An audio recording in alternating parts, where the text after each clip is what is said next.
Well, I'm here at Duxford filming the last air show of the 2009 season, and it's been a mixed day. It's been overcast and then sunny, so we've had really challenging filming conditions, but the camera that I've used today has coped superbly, and it's this one, the new Sony XDCAM-EX PMW-350. This is a 2/3 inch XDCAM-EX camcorder, and it's really superb. But not only have I been using this camera, but I've also been using the XDCAM-EX1R. Now the EX1 is a favourite of mine. I love the EX1 camcorder, but they've made it even better with some nice, straightforward, simple revisions. So let's take a look at these two new cameras. We have the PMW-350 and the EX1R. Let's have a look first at the EX1R, which is an update and an evolution of the EX1. So looking at the rear of the EX1R, the first thing you'll see is this extra piece here that has HDMI output, the audio-visual output, and the component output of the camera. These used to be down underneath the hand grip and were hard to get at, and HDMI is a new addition. The power switch has been changed. This now has a central locking tab, so it's very easy to switch it over to camera, slide it back to the center position, or slide it over to media. And incidentally, the camera now starts much quicker. It's about 3 seconds to start up, much faster than the old EX1. Still on the back here, you'll notice we have an orange surround to the switches, which makes it much easier to see which positions the switches are in. And the menu scroll wheel is now raised above the body of the camera, which makes this much easier to operate. In addition, the menu button has been moved from the side to the rear of the camera. Now let's take a look at the viewfinder, which is just above. This viewfinder is a new viewfinder. It uses the same screens as the Sony Z5 and Z7 HDV camcorders, and it's a big improvement over the old EX1 viewfinder. Looking at the side of the camera, not a huge amount of differences here, other than a light here for cache record. The EX1R now has cache record, and a button up here for slow and quick motion. By pressing this button, from whatever mode you're in, the camera goes into a preset slow and quick motion mode that you can choose in the camera's menus. So it's very simple and very fast to just do occasional one-off slow and quick motion shots. Pressing the button again returns the camera to your chosen normal shooting mode. Looking at the ND filter selector, there's now a little notch here and the spring is stiffer. This is much easier to use than it used to be. It doesn't have that tendency to slip all the way across now thanks to the detent. The changes under here under the lens are quite subtle. They've added a little raised piece of plastic here and they've put a notch on the shutter switch. And this means that you can feel which switch your finger is on much more easily when you can't see these switches.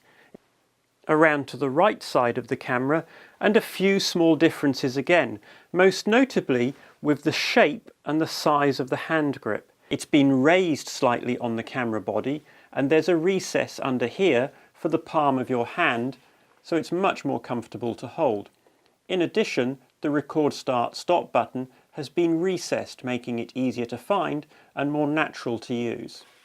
In addition, on the top of the handle here, there is a button for auto iris, so when you're in manual iris mode you can quickly press that button to set the iris automatically. On the top of the camera there's been some changes as well. There's now a second shoe on the back, and the camera is supplied with a screw-on plate to turn this into a sliding shoe, like a flash gun type shoe, for adding accessories on the rear of the camera. There's still a shoe on the front, but this has been added here. The zoom rocker on the handle here hasn't been changed physically, but there's now a menu setting that gives you a smooth transition from 0 speed to the full speed. So now your zoom starts smoothly and stops smoothly.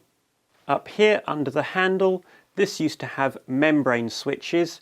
Now you have proper push button switches, much easier to find and much easier to operate. So those are the changes to the outside of the camera. But what else has been added? Well, the most significant addition is the ability to record standard definition. The EX1R can record DVCAM AVI files onto the S/S cards. As well as DV cam, there's a new HD mode, which is 1440 by 1080 at 35 megabits per second. Now let's have a look at the new camera, the PMW-350. One of the best features of the PMW-350 for me is the viewfinder. It uses the same LCD screen as the PMW-EX1 and EX3, which we all know to be very, very good. When I was shooting the air show with the camcorder, I found that it was very easy to get everything in focus and very easy to judge exposure. In addition, it has a switch on the front for flipping the image, so you can flip the image left and right and upside down. So this will be very useful for anyone using 35mm film adapters. Like all the other EX camcorders, it records onto two S/S cards at various bit rates. The maximum bit rate is 35 megabits per second, although the camcorder does have an HD SDI and HDMI output, giving you the full 422 uncompressed signal. It has 4 channels of audio with 4 separate audio controls. There are 2 inputs on the rear of the camera, and on the front you have another stereo input for the front microphone, so it's quite easy to get 4 channels of audio into the camcorder. In use, it only draws 15 watts of power, so a 90 watt-hour battery will last you 4 or 5 hours, and when I filmed a full day of flying at the air show, 1 battery was all I needed. And this for me is a big issue because I travel a lot, so now when I'm going overseas, if I were to take one of these, I'd only need to take 1 or 2 batteries and a small charger. I don't need to have a flight case full of batteries anymore, as I do with some of my other cameras. The camera records both high definition and standard definition. In standard definition mode, it records DV cam AVI files onto the S/S cards. In high definition, it uses the same format as the smaller EX cameras, so that's MPEG-2 in an MP4 wrapper. And this codec really is very good. Even at 35 megabits per second, the pictures are spectacularly good. Now let's take a look at the lens on the 350. You can buy the 350 body only or with this lens, and it's actually a really rather nice lens. Like the EX1 and EX3, you can switch it between autofocus and manual focus by sliding the focus ring forwards or backwards. Now, one of the nice things about these lenses that focus internally is that there's no breathing. With most traditional ENG or 2/3 inch broadcast lenses, when you turn the focus ring, the lens appears to zoom in or zoom out very, very slightly. This is called breathing. But with this lens, there is no breathing as you focus, which is a very nice feature.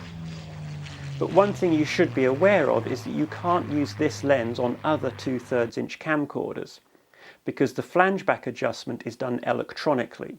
So there's no manual adjustment, which you would need if you were using it on another camera. So it really is a dedicated lens for the 350. But I really liked it, and I'd be more than happy to have one of these lenses. So what do I think of these two cameras? I think they're brilliant. The 350's really caught my attention. This is a very serious piece of kit, and it produces stunning, stunning picture quality. And I'm going to be looking very closely at that, and I may even buy one for myself. And the EX1R, well, I would like one of those too, but I've already got an EX1, so I can't have too many camcorders. But the EX1R just makes so much sense. They've fixed all those little niggles and bugs in the EX1 that used to annoy me, and they've also added standard definition, which I think is a huge step forward for the EX camcorders.